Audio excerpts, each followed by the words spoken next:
I was just asking Bill off camera for a few words on Harold Washington. Yeah, Harold was like a member of our family. Everybody loved him. Our son loved him. Jackie certainly did. I did. He had integrity. He taught me a lot about politics and integrity, actually. And he was a genuine believer in small d democracy. I was always advocating kind of fixing things, maybe in the Dan Walker conventional political tradition, take control, take charge. And Harold liked to say, let the people decide. And so we elected aldermen based on what the preferences in the wards were. And that was a genuine novelty in Chicago politics. It was politics without central control.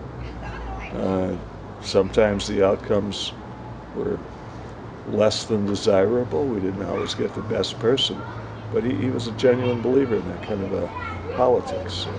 How would the city be different if Washington had lived? If he had lived, I think it would be a much more open city. There'd be open government. There'd be fair government. There'd be a much higher rate of participation in government. I think trust.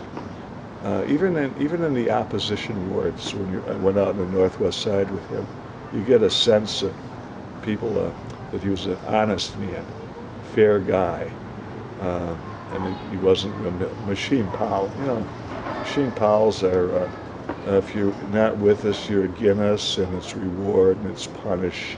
Harold never wasn't a punisher.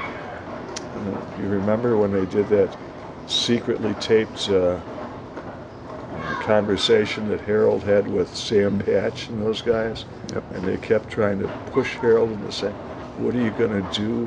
Who are you going to punish? And Harold said, I'm not going to punish you at all, Sam. You know, I'm just not going to pick you for alderman, but he said, I'm not going to punish you in any way. And so they were stunned. Even on tape, they couldn't get him to play like a machine politician. He was an authentically decent human being.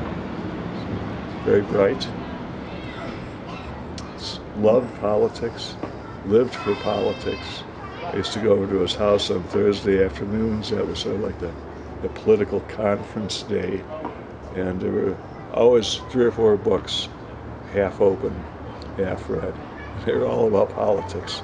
And I said, what do you do for pleasure, Harold? So I read books about politics. Amazing. I miss him a lot.